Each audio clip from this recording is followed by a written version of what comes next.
ઓમ નમઃ શિવાય। બોલો સદગુરુ ભગવાન કી જય। ઓમ શ્રી ગણાધિપતય નમઃ। હરિ ઓમ શ્રી શિવશક્તે નમઃ। હરિ ઓમ શ્રી સરસ્વતય નમઃ। તો 12 જ્યોતિર્લિંગની કથા, એમાં ત્રીજી કથા મહાકાલ ભગવાનની શિવપુરાણમાં બતાવવામાં આવી છે। પૂર્વમાં જેને અવંતિકા નગરી કહેતા હતા, એવી ઉજ્જૈન નગરીમાં ભગવાન શિવના પ્રાગટ્યની આ કથા છે, જે આનંદ આપનારી છે, જે મંગલ કરનારી છે, પાપનો વિનાશ કરે છે। આ મહાકાલના પ્રાગટ્યની કથા જીવને પરમ પદ સુધી લઈ જવાની શક્તિ ધરાવે છે। એટલે આ ઉજ્જૈન નગરીમાં એક વેદપ્રિય નામનો બ્રાહ્મણ હતો, જે શાસ્ત્રને જાણનારો હતો, વેદ ધર્મને જાણતો હતો, ન્યાય ધર્મને જાણતો હતો અને ભગવાન શિવનો પૂરમ ઉપાસક હતો। નિત્ય ભગવાન શિવની પાર્થિવ લિંગ બનાવી અને પ્રેમપૂર્વક પ્રીતિપૂર્વક પૂજન કરતો હતો। તન મન ધનથી ભગવાનને સમર્પિત હતો। આ વેદપ્રિય બ્રાહ્મણ કાયમ શિવમાં આસક્ત મનવાળો રહી શિવની ભક્તિ કરતા કરતા એનું આયુષ્ય પૂરું થયું, એટલે આ જગતને છોડીને ભગવાનના શિવધામમાં સાયુજ્ય મુક્તિને પ્રાપ્ત કરે છે। એને 4 પુત્રો છે। મોટા પુત્રનું નામ દેવપ્રિય છે, બીજા પુત્રનું નામ પ્રિયધર્મા છે, ત્રીજાનું નામ સુકૃત છે અને ચોથાનું નામ ધર્મકેતુ છે। આમ 4 પુત્રો પણ પિતાથી જરાય ઉતરતા નથી। એ 4 પુત્રો પરમ શિવ ભક્ત, શાસ્ત્રના મર્મને જાણનારા અને વેદ ધર્મને જાણનારા હતા। શિવમાં મન લગાવી અને શિવની ભક્તિ નિત્ય કર્યા કરતા હતા। આવા 4 પુત્રએ પોતાના માતા પિતાનું નામ ચારે દિશાએ રોશન કર્યું છે। જેવા વડ તેવા ટેટા અને જેવા બાપ તેવા બેટા। હંમેશા જેનું કુળ પવિત્ર હોય, જેના કુળમાં શિવ ભક્તિ કાયમ થતી હોય, જેમાં શિવને ઉદ્દેશીને દાન કરાતું હોય, એવા ઘરમાં કાયમ સત્પુત્રોનો જન્મ થતો હોય છે। આ 4 પુત્રો ખૂબ શિવ ભક્તિ કરે છે। એ વખતે ત્યાં બાજુમાં એક પર્વત ઉપર દુષ્યંત નામનો અતિ બળવાન અસુર રહેતો હતો। તે વેદ ધર્મનો વિરોધ કરનારો હતો, શિવનો નિંદક હતો અને આમ જનતાને પીડા આપતો હતો। મન કર્મ વચનથી એ બધાને હેરાન કેમ કરવા, એવી જ એની ભાવના હતી। આ અસુરને ખબર પડી એટલે એણે નક્કી કર્યું છે કે આજ સુધી મેં મોટા મોટા દેવતાઓને, ઇન્દ્રને પણ હરાવ્યો છે, તો આ 4 પુત્રોને, આ 4 બ્રાહ્મણ પુત્રોને હું વેદ ધર્મ છોડાવીશ। આમ કહી પોતાની મોટી સેના લઈને ઉજ્જૈન નગરી પર ચડાઈ કરે છે અને ઉજ્જૈન નગરીમાં જે સામા મળે લોકોને લૂંટવા લાગ્યા, મારવા લાગ્યા અને ઉજ્જૈન નગરીને રંજાડવા લાગ્યા છે। ત્યારે અવંતિકા નગરીના લોકો ભેગા મળી અને આ બ્રાહ્મણના ઘેર આવે છે, કારણ કે બ્રાહ્મણ એ જ ત્યારે આ અવંતિકાનું સર્વસ્વ હતા। બધાએ વિનંતી કરી કે મહારાજ, હવે કંઈક કૃપા કરો, આ લોકો આપણી પર ચડી આવ્યા છે, આપણી નગરીને વ્યસ્ત વ્યસ્ત કરી નાખશે। ત્યારે એના જે દેવપ્રિય નામના શ્રેષ્ઠ ભ્રાતા હતા, જ્યેષ્ઠ ભ્રાતા હતા, એણે કહ્યું કે હે નગરજનો, આપણી પાસે તો શસ્ત્રો નથી, શસ્ત્રને ચલાવી શકે એવા બળવાન ખૂંખાર યોદ્ધાઓ પણ નથી। આપણે તો બસ ભગવાન શિવની શરણાગતિ છે. તમે બધા શિવના શરણે જાઓ અને શિવનું ભજન કરો, શિવ આપણી રક્ષા કરશે. આમ કહી ભગવાનના પવિત્ર નામનું ઉચ્ચારણ કરતાં કરતાં રડી પડ્યા અને ભગવાનને પોતાના નગરની ને પોતાની રક્ષા કરવા માટે પ્રાર્થના કરે છે. મહાદેવ હરે મહાદેવ હરે મહાદેવ હરે મહાદેવ હરે ભક્તો કો ભવ સે પાર કરે મહાદેવ હરે મહાદેવ હરે. એવામાં બોલો ભયંકર દુષ્ટ દુષ્યંત નામનો રાક્ષસ આવી ગયો.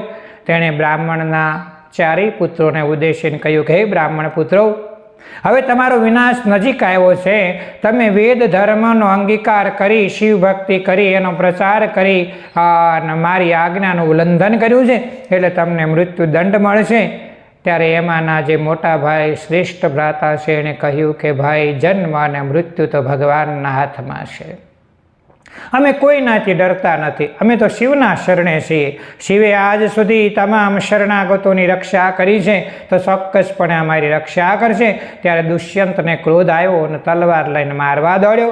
અને એ જ વખતે ત્યાં ભગવાન શિવનું પ્રાગટ્ય થયું છે અને ભગવાન શિવે એ દુષ્યંતને આખી સેના સહિત મારીને ભસ્મ કર્યો છે. બ્રાહ્મણ પુત્રોને અતિ વરદાન, અતિ ઉત્તમ વરદાન આપ્યા છે. માગું શું માં આપું? ત્યારે બ્રાહ્મણ પુત્રોએ કહ્યું છે કે તમારા ચરણ કમળમાં અમને દિવ્ય ભક્તિ પ્રાપ્ત થાવ, નવધા ભક્તિ પ્રાપ્ત થાવ, અખંડ ભક્તિ પ્રાપ્ત થાવ. ભગવાન કહે છે તથાસ્તુ. ત્યારે બ્રાહ્મણના પુત્રો કહે છે કે પ્રભુ, તમે અહીં આવ્યા છો તો સદાના માટે ભક્તોનું કલ્યાણ કરવા અને ભક્તોના પાપ નાશ માટે આ નગરીમાં નિવાસ કરો. અને ત્યારે ભગવાન ત્યાં મહાકાલ જ્યોતિર્લિંગ સ્વરૂપે પ્રગટ થાય છે અને બધા નગરજનો એક સાથે બોલી ઉઠ્યા છે, બોલીએ મહાકાલ ભગવાન કી જય. આ રીતે મહાકાલનું પ્રાગટ્ય થયું. બ્રહ્મા વિષ્ણુ સહિત દેવો આવ્યા અને ભગવાનનું યજન પૂજન કર્યું છે. આ ચારેય બ્રાહ્મણ પુત્રોની ખૂબ બધાએ પ્રશંસા કરી. સમય જતાં એ અવંતિકા નગરીમાં, ઉજ્જૈન નગરીમાં ચંદ્રસેન નામના રાજાનું રાજ્ય આવ્યું છે. આ ચંદ્રસેન પણ મહાકાલનો બહુ મોટો ભક્ત હતો, નિત્ય શિવ પૂજામાં આસક્ત રહેતો હતો. એને એક મણિભદ્ર નામનો શિવગણ પ્રિય એનો મિત્ર હતો. આ બંનેની મિત્રતા એવી હતી, કાયમ સાથે બેસી અને શિવની લીલાઓનું વર્ણન કરતા અને શિવનું ભજન કરતા હતા. એકવાર મણિભદ્રને પોતાના મિત્ર પ્રત્યે બહુ પ્રેમ થયો અને ત્યારે પોતાની પાસે એક ભગવાન શિવે આપેલો જે મણિ હતો એ મણિભદ્રએ શિવગણે એ ચંદ્રસેન રાજાને આપી દીધો. ચંદ્રસેન રાજાએ એ મણિ પ્રાપ્ત કરી અને પોતાના ગળામાં એને ધારણ કર્યો. મણિના પ્રતાપે એનું તેજ વધી ગયું, એનો ભાવ બદલાઈ ગયો. એક અનોખા ભાવ જગતમાં વિચરવા લાગ્યો અને ખૂબ એની પ્રશંસા ચારે દિશાએ થવા લાગી. આડોશ પાડોશના જે 4-5 રજવાડા હતા એ બધા રાજાને આ ચંદ્રસેન રાજાની પ્રશંસા થઈ એટલે ઈર્ષ્યા થવા લાગી. વારા પછી બધાએ આવી અને મણિની માંગણી કરી, પણ ચંદ્રસેન રાજાએ કહ્યું આ તો શિવનો પ્રસાદ છે, મારાથી કોઈને અપાય નહીં.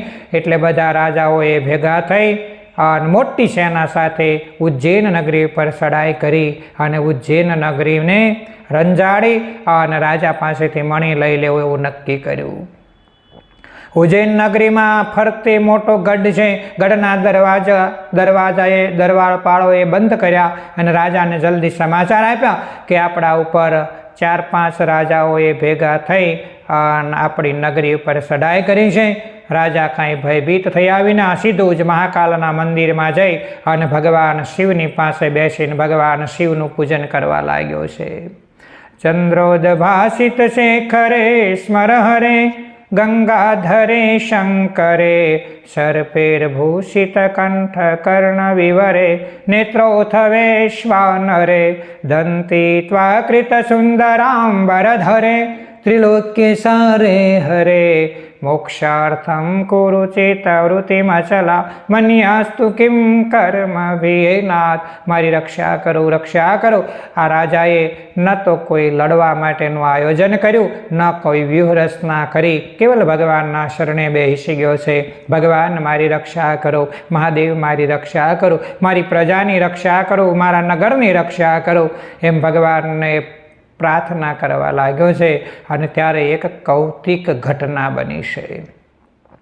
એક ગોવાલ અને મહાકાલ ભગવાનના દર્શન કરવા આવી, એના સાથે એનો નાનો પુત્ર છે, એ લગભગ 6-7 વર્ષની ઉંમરનો હશે.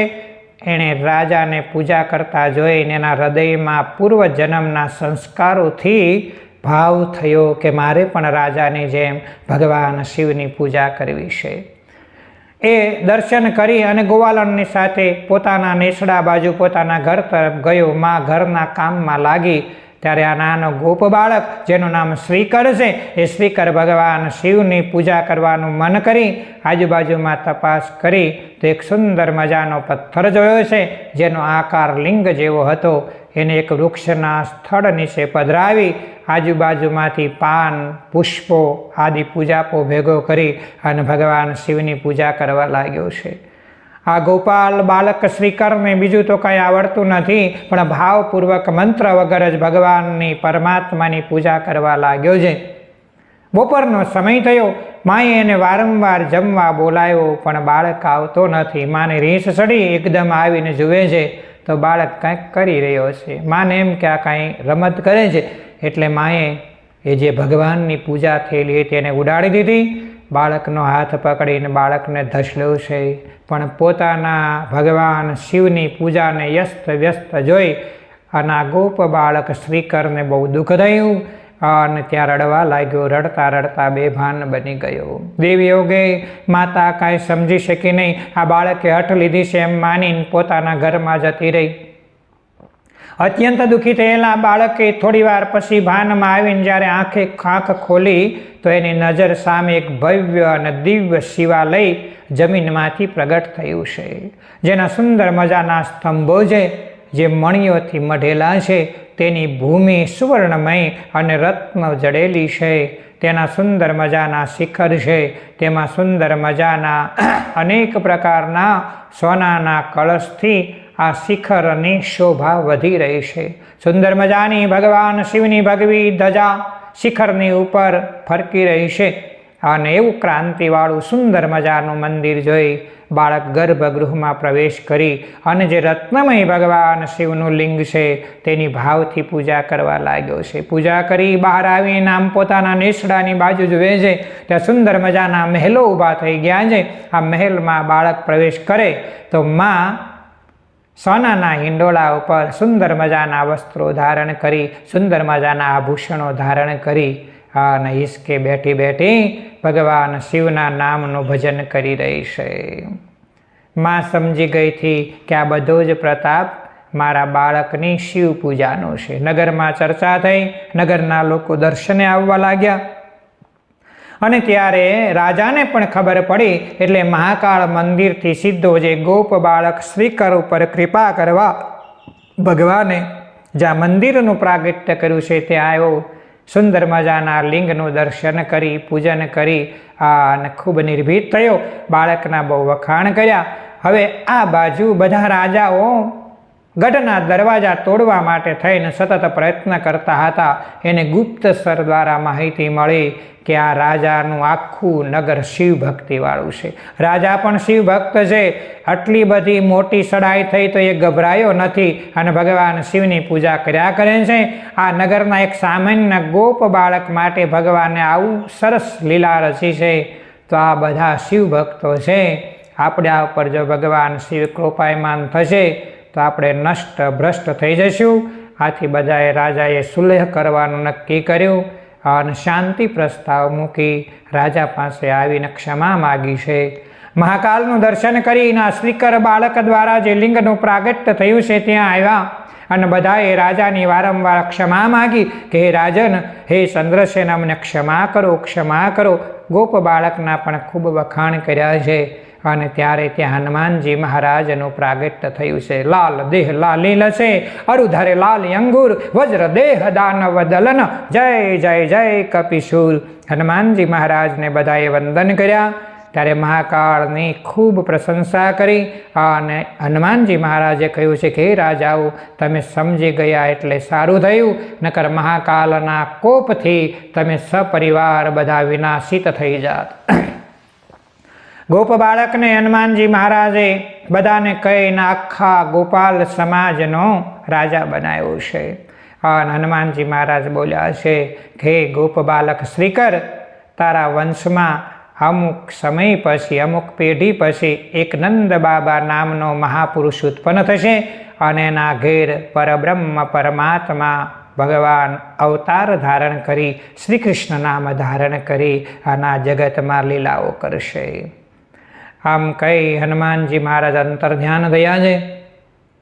ત્યારે એ શ્રીકરની એ ચંદ્રસેન રાજાએ ખૂબ પ્રશંસા કરી અને મહાકાલ ભગવાનના મહિમાને જાણી અને બધાને ખૂબ આનંદ થયો. જેવી રીતે મહાકાલ ભગવાને રાજા સહિત આખી ઉજ્જૈન નગરીની રક્ષા કરી છે, એમ સદૈવ આપણા સહુની રક્ષા કરે જ એવી પ્રાર્થના સાથે વિરમું છું.